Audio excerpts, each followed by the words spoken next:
Welcome everyone, and I'm happy to have you all here. My name is Irini, and on behalf of the Youth in Landscapes initiative, I welcome you to our second GLF Live. We are very happy to teaming up again with the Global Landscapes Forum to have this GLF Lives episode, the youth-led GLF Lives episodes, where we're going to meet and discuss with young people from all around the world on topics that are interesting to them, on projects that they're working on, and on dreams that they have. So today we are going to touch upon intersectional environmentalism. On the past few years, we have seen the young people taking on the streets to... Let me invite on stage, I'm so sorry, let me first invite on stage our guest. Okay, I think I managed. Hello, Isaias. Hello, how are you? Can you hear me? Yes, I can hear you perfectly. Good, we are so happy to have you here. Yeah. So, this is Isaias Hernandez, our environmental educator and the person behind Queer Brown Vegan. And we are going to discuss today with him, that we are very grateful to have on board, about intersectional environmentalism. As I was saying, we have seen the young people these past few years really taking the lead and getting on the streets to demand climate justice, to talk about biodiversity loss, animal liberation.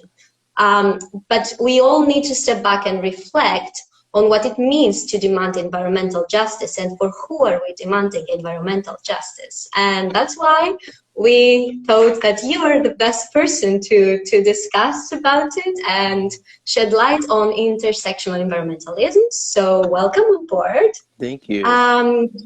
Would you like to share with us some bits about you and also how you are in general? How is the situation there with Khabib? How is the situation where you live? And how are you in general? Yeah, thank you so much. So I'm right now based in Los Angeles, and so we just experienced yesterday the most intense heat wave. It was like 118 degrees Fahrenheit. I think that's about 40 degrees plus Celsius. And so, you know, it was the most devastating thing that I've ever seen. But not only that, is that in Los Angeles, we have a lot of smog pollution, and a lot of carcinogens are burning up right now because of the plastics and wildfires. And so right now we're dealing with heat waves plus pollution in the air. And so it's very unbearable and it's very unhealthy for a lot of communities. And so that's really the main thing that's been happening right now. If there's an organization I'm working with, Water Drop LA, to get the mutual aid funds, and so that's really fun to do, but also like really important to advocate for.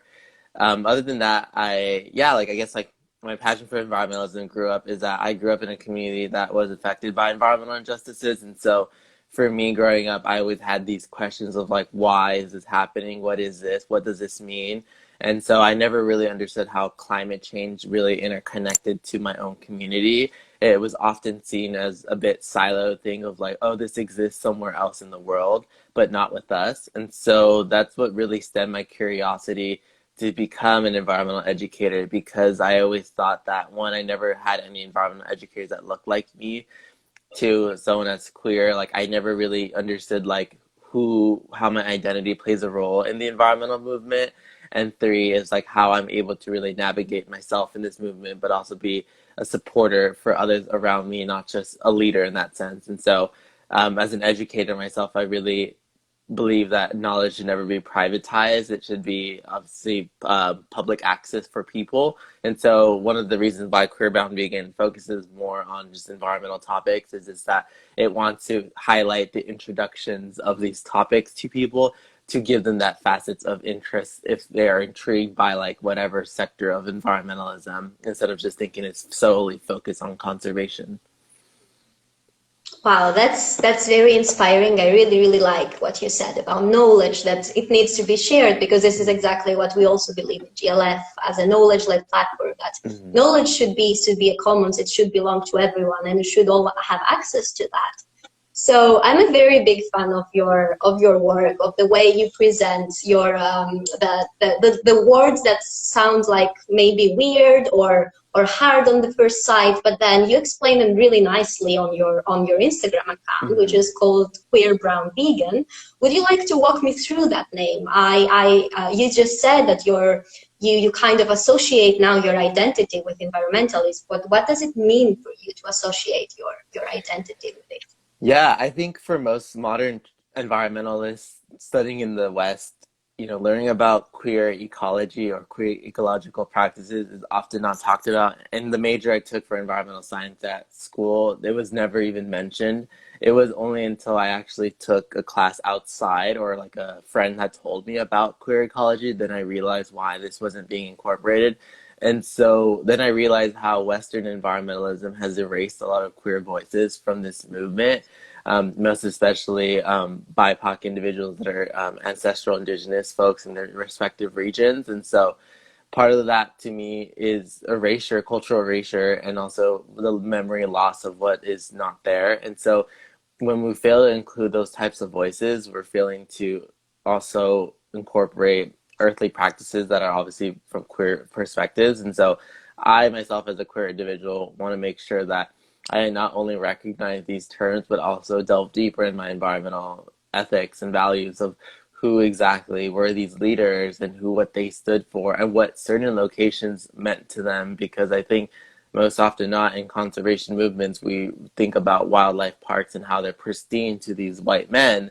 But what about to queer ancestors? What did these environments mean to them? What did these locations mean to them? And if so, if we see environments or geography around us, like what does this mean to them? Especially since we enter this space as new beings, how do we interact with this space? Okay, this is really, really inspiring to listen to, and especially for me, for example, as a white person, these are things that sometimes not only I'm not being taught, but I also struggle to identify with, and that's why it's so important to have like people of color in this space, to have indigenous people in this space, to kind of unlearn and relearn the things we think we know about environmentalism. I would like to now talk a little bit more about your identity as an educator, your identity as an environmental educator. As I said, I find it really fascinating how you decided to say, okay, there is a space that nobody talks about those things, and I'm going to occupy Instagram with these little colorful blogs. And people, maybe they're gonna associate with it, they may be gonna get inspired by it. So what was your incentive behind it? And was it something that came out of just your mind, or were you taught about this as an educational tool? Are there other educational tools out there? And what would you like to do in the future as an environmental educator? Yeah, no, definitely. I think in college, I was already out then, but when research spaces or academic spaces, I was more afraid to show who I was to my educators or researchers, mainly because of homophobia being rampant and also racism in those universities is real. And so part of that was thinking, okay, maybe I'll be discriminated by race, but I don't want, maybe to be discouraged or even be out of this research position that I want to do because of my identity. And so I realized after I graduated college that why I was hiding my identity within those spaces. And so then I realized how it upholds white supremacy in the sense of like you're not normal, your identity should not be included in this work. And so I myself then realized this is not who I wanted to be, and I wanted to be very authentic and vulnerable of who I was. And so eventually I realized as I got older that who I wanted to be to really showcase my true identity, so others don't need to feel ashamed of their identities and however way that they are. And so that kind of stemmed my work. And so when I designed Queer Brown Vegan, it wasn't because the color coding thing wasn't because of the LGBTQ flag. I think a lot of people think that, but no, it's not actually. So I started color coding in elementary school because I struggled a lot in academics. It was really hard on me, and so I'm a visual learner, and so for me to learn, I need to see something that's visually aesthetically pleasing for me. If not, I don't understand what I'm reading or what I'm writing about. And so for me, I thought, okay, in college I color coded everything. I was able to pass my classes through that way. I'm going to translate the work I do into my work now in social media and see how that does for me, because at the same time, I wanted to learn more about these topics, not just traditionally on academics. And so when I strayed away from academics on that side and more on social media, I learned so much more from people who traditionally don't come from academia, and they don't need academia for their environmental education.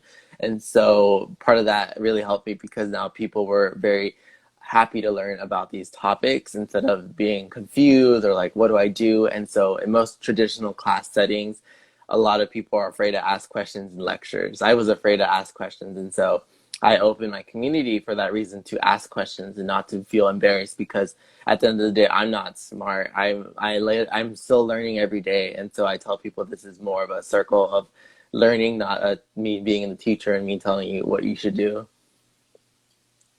That's also very inspiring. I'm literally in awe with the things that you're saying, because the way you speak about what you built, like as a community that you're co-learning, this is amazing. What is the feedback you get from your community? What is a thing that you learned from your community recently and you're very inspired by?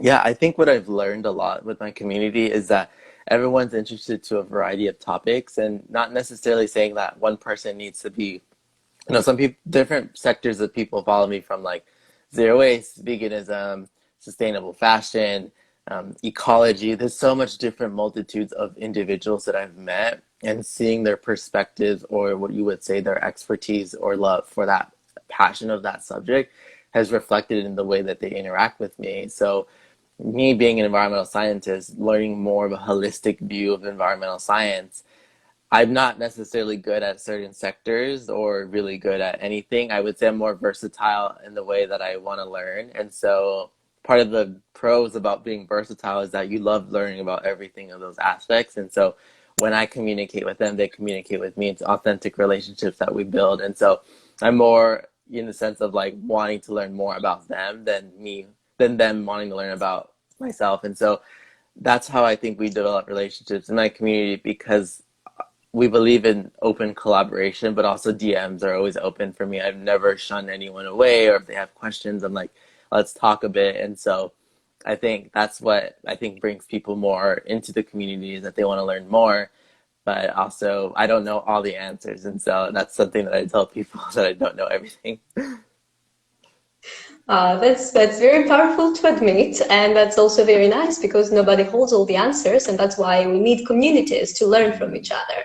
And speaking about the community, I know that you're also a member of the Council of Intersectional Environmentalists, which is like a new platform. It's something that is just buzzing right now, and we would love to know more about. Would you share with us how this platform came to be, what it means, and what are the people working for it doing right now? Yeah, so Leah Thomas created intersectional environmentalism that looked into advocating for the people on the planet. So most traditionally in the West, the way we learn about environmentalism or environmental movements are stemmed in conservation, in which they siloed nature and humans. And so not necessarily saying conservation is only a bad thing, but when we forget to include marginalized voices of people who have been affected by environmental injustices, we are creating a disservice to all of these communities that have practiced environmentalism for decades. And so when we're erasing that type of knowledge, this is why it's reflective of why we're in the climate crisis today. And so Leah created this amazing platform, i.e. with Deandra, Phil, and Sabs, which are all co-founders, of creating this platform in which they're able to create community, but also work with corporations or brands, I would say, or organizations, to build accountability programs to see them continue building. Because at the end of the day, unfortunately, we can't always assume like to shut down a corporation will end everything in certain senses for change. And so you need to do it in a slow change in which it transforms itself. And so that's what they're working on. As a council member myself, what we do is we represent IE in the sense of like, we want to talk about mentorship programs, leadership programs, educational programs. How do we continue building that gap, or building that bridge between people? And so for me, being part of the council, I'm really thankful and really privileged to even have the opportunity to be invited, is that we want to continue working on this form as a community, and not just these are the people you should be following, but instead, how do we collectively continue this conversation and move towards out of environmentalists online to environmentalists who don't have the social media, that are doing activism work too, and also need the resources, need the support out there in the front lines. And so how do I continue to contribute to that movement? Okay, this is super interesting. And because we want to approach it as I've read about Leah Thomas, and she said at some interview that I cannot recall that she wishes that at some point we don't need the word intersectional before environmentalism, because environmentalism should always and forever be intersectional and should not be considered otherwise. Yeah.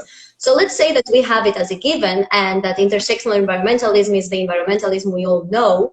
What changes do you see that can happen through people thinking this way, people working with governments, people working with the media, people working with in the industry? What changes can a person do to start living and breathing the vision of intersectional environmentalism in their own work?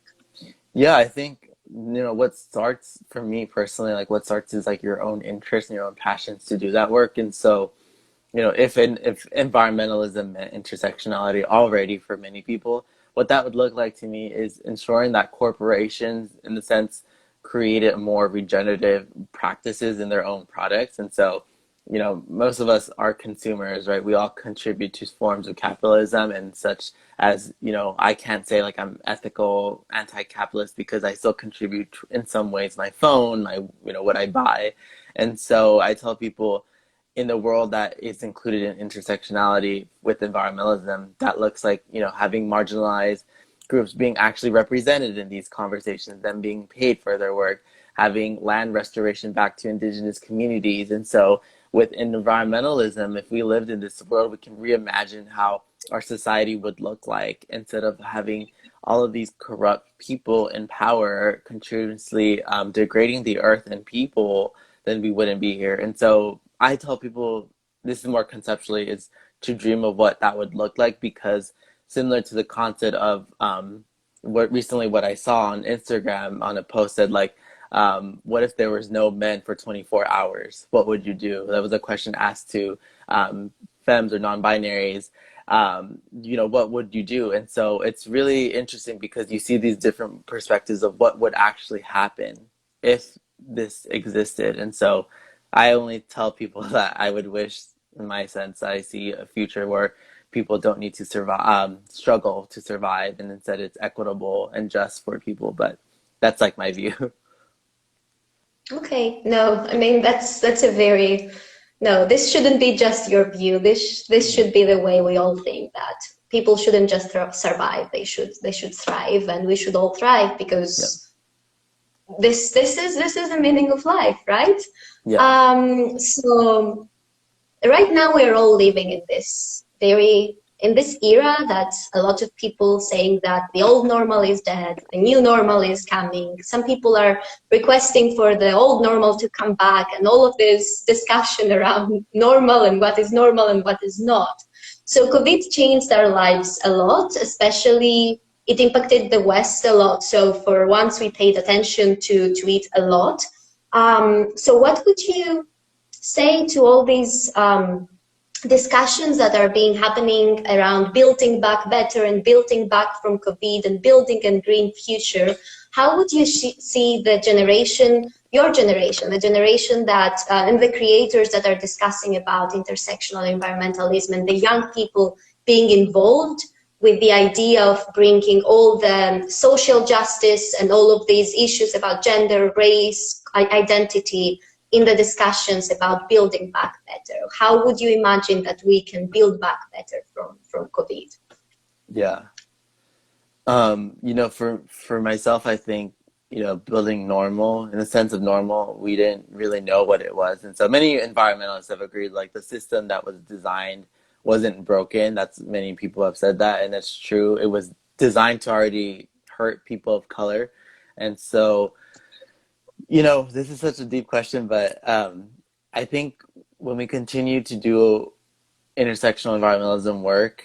Sorry, can you repeat the question again? Sorry, it was just so long that I forgot. I lost my moment. No, no, of course, of course. So all these discussions about building back Yeah. better and building back to the normal, how can you imagine the young people, your generation, the people that you work with in the with intersectional environmentalism or environmentalists in general? What do you see their position in this building back better be? Yeah, I think it starts from building from multi-generational knowledge and ancestral knowledge and indigenous wisdom. And so necessarily when we focus on one generation being the key to the future, it's sometimes dangerous because I also had to unlearn that why do we put the future into younger generations? We keep doing this like, oh, the younger generation will do this, the younger generation will do this, and then they get older and then they're like, the younger generation will do that. And so we need a coalition of groups that have been doing this work and intergenerational work that we can continue relying on through a circular dialogue, circular lifestyle, instead of having us to be, okay, I'm trying to do this, but I don't know if I can do this as I get older, so pass it down to this person and be like, good luck, I'm out. But instead, we continue these conversations to do that. And so for me, being an educator, I don't identify myself as an activist, but I tell people that if we're able to protect frontline activists that are doing the type of work, we can continue moving this building momentum because we need all different types of environmentalists. We need activists, we need educators, we need influencers, we need other advocates, all of these other folks. But it's also important that we never decenter activists or people who have been doing this work for decades out of erasure. And so part of me being an educator is saying myself is, how can I empower myself and others around me with tools that would give them the ability to choose what they would want to do and move forward in the movements? And so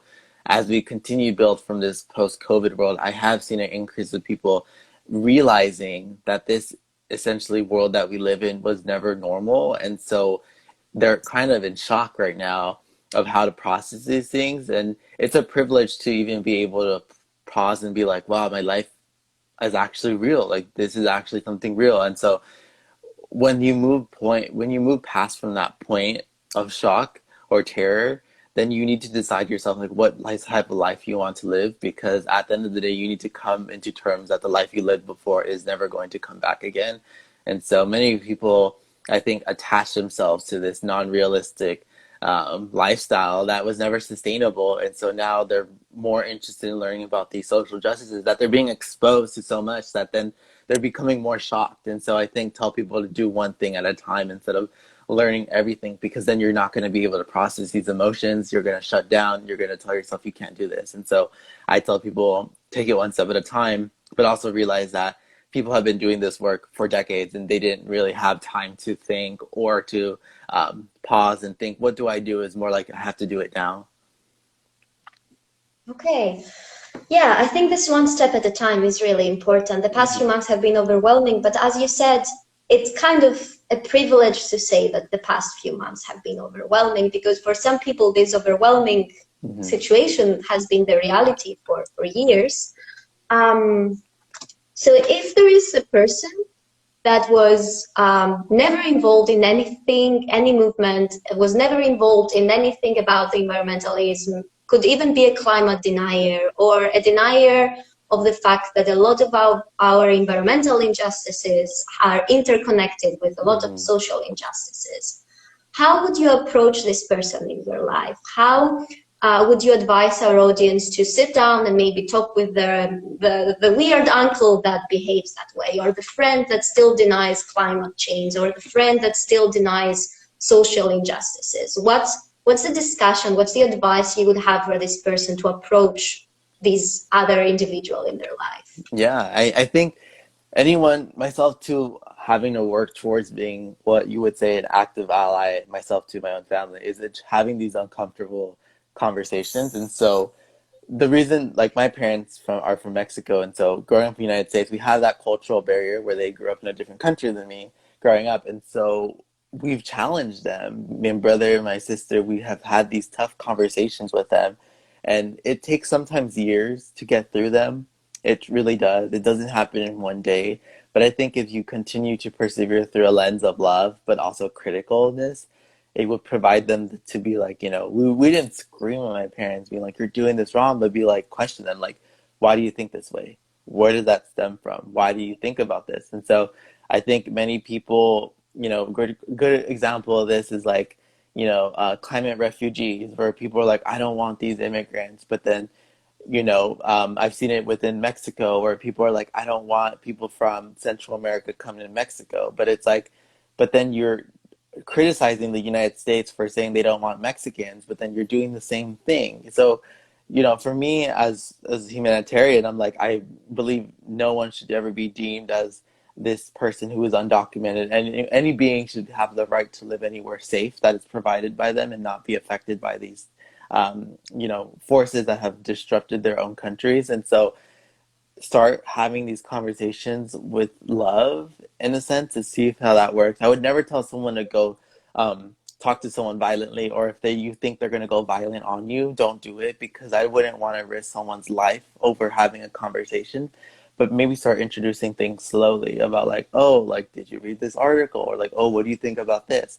The more and more you have these conversations, the more and more it'll be registered in their head that you're passionate about this issue, that they're going to continue asking these types of questions. And so maybe finding people who are related to these types of anti-ideologies or anti-racist, like anti-immigration ideologies or whatever you think, that used to believe in this and then change. And I think that showing them people who have experienced this type of like negligence of like climate deniers and now they believe it, is a really great way. And then also I forgot the organization's name, but climate change and religion. I know a lot of religions some of them now are talking about climate change. And so if you're able to angle it through a certain perspective of your life, of what they believe in, it's more likely that they're willing to change. But it takes time. But it's up to them of how you want to do it. And so I think for me, for us, it was just constantly tagging them in different things on social media, liking them pages on their accounts without letting them know, to get them exposed to injustices. And so eventually they're like, are aware of these things. And so I think that it's one of the toughest conversations people will need to have, but it's the great first step to start, because many people are like, oh, how do I become this person anti-racist, or how do I help? It's like, go start with your family first, because most often not, our families in some ways have problematic behaviors, and unfortunately it is true. Yeah, no, that's very fair. I think what you said about that this cannot happen overnight, because also, at least to speak from my experience, I'm not the person I am today overnight. I went through different steps, I went through different ideas, and I gradually accepted in my environmentalism the fact that for whom am I going to save the environment if it's not for humans and if it's not for the people on this planet? And that's lovely to hear. So I have two more questions for you. The first one lies within, we're having an upcoming event. It's GLF Biodiversity that is coming up this October. And when we were brainstorming on what we were going to focus on, we decided that we can't miss on the momentum of combining biodiversity and health, and show to people that when we're talking about restoring the planet and restoring our ecosystems, it basically means that we are doing it to restore and reclaim our health and our right to live, and the right of every person on this planet to self-determination about food, about health, about housing, about all of their choices. So you're a vegan, as your title says and as your Instagram says, which for a lot of people is a very sustainable diet. Other people say that it's not something everybody can do. Other people dispute it and say veganism is just a privilege. Do you think when it comes to biodiversity, when it comes to our health, veganism or any other type of diet, mainly veganism though, is it important? Is it something that everybody should jump in? How do you approach veganism as an intersectional environmentalist?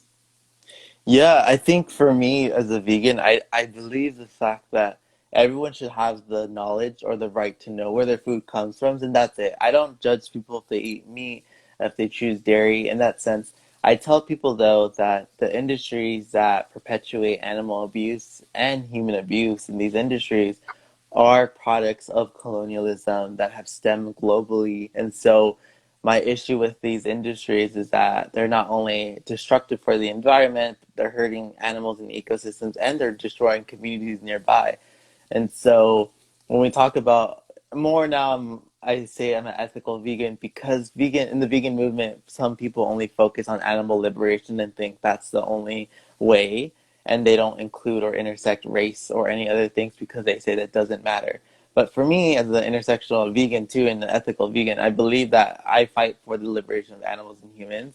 And so part of that is recognizing that in different varieties of cultures, they use meat in some forms of ways, and there's been some forms of their culture. Some haven't, and I understand that. But I'm not going to critique people who in their own communities have harvested meat or whatever forms of meat that they've gotten from their farms or whatever they've done.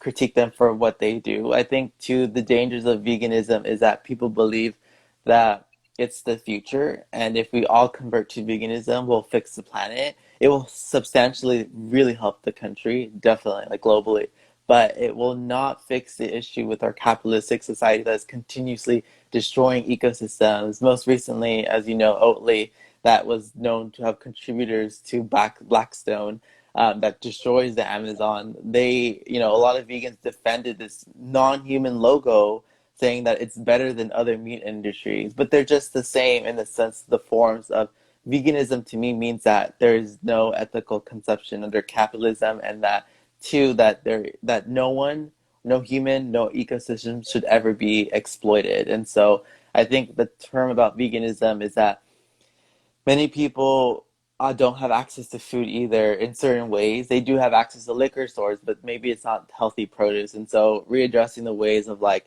it's a race and class systemic issue that has happened for prolonged decades of years of like who has access to land, who has access to even farm, who has access to go get transportation, who has access to even clean air or clean soil and water to water their plants. It all comes to this global issue that has happened. And so I do believe that in the sense it does consider a slightly privileged lifestyle, but also it is accessible in the way I live for. I understand each environment is unique, and that's why I don't tell people to go vegan. I tell them just to know where their food comes from and how these industries stem from colonialism, and that's it. It's up to them if they want to eat it, but I continue to advocate too for food justice, food sovereignty, understanding that these important topics need to go into the veganism movement, not just animal liberation. Not to say I'm straying away from animal liberation, but both are so important in this movement. That's amazing, because that's exactly how we also feel about veganism as a vegan myself. It's something we should understand and comprehend, that food sovereignty, food safety should be at the forefront of all of these movements, because after all, veganism is about compassion towards animals. We should also be compassionate towards other humans. I have a question from the audience that I see circulating a lot, and they seem to really bring up the word misinformation in there. So how do you, as an educator, or you said you don't identify as an activist, but in your way, you're doing an educational activism. How do you deal with misinformation? How do we deal with misinformation in this era of very fast ideas that everybody has data, everybody has numbers? How do you deal with that? I think it's depending where your resources come from. Like as an educator, growing up in university and when I went to get my degree, it's like you need to cite your resources wherever you go, unfortunately, because then you don't want to say something that's not real. And then you're like, what does this mean? And so for me, where I usually get some of my resources is news articles, but also I have access to university proxy servers to get those research articles and dissect them for more accurate information, because news articles, of course, are really great sources and more accessible than research papers, and they cost money for research papers. And so with research papers, you get that exact data that you maybe need. But I think when dealing with climate misinformation, it's important to know where the source comes from and who's saying it, because there's organizations like the Heartland Institute here in the United States that that hired the the Greta, Naomi, I think, the 17-year-old that denounced Greta, saying that she's fake, and that climate realism, in the sense, is it's normal for the degrees to be increasing in the planet. And so I think the most important thing to know is that people who even come from academia. The Heartland Institute hires professors from Ivy Leagues to be climate realists. These are scientists, actual scientists, who have done science work in the field that say this is not true and it's normal. And so when you look at this information, you not only need to incorporate science, statistical data, but historical events, because with historical events, we're erasing so much part of environmental destruction that happens that we don't necessarily know what the outcomes are.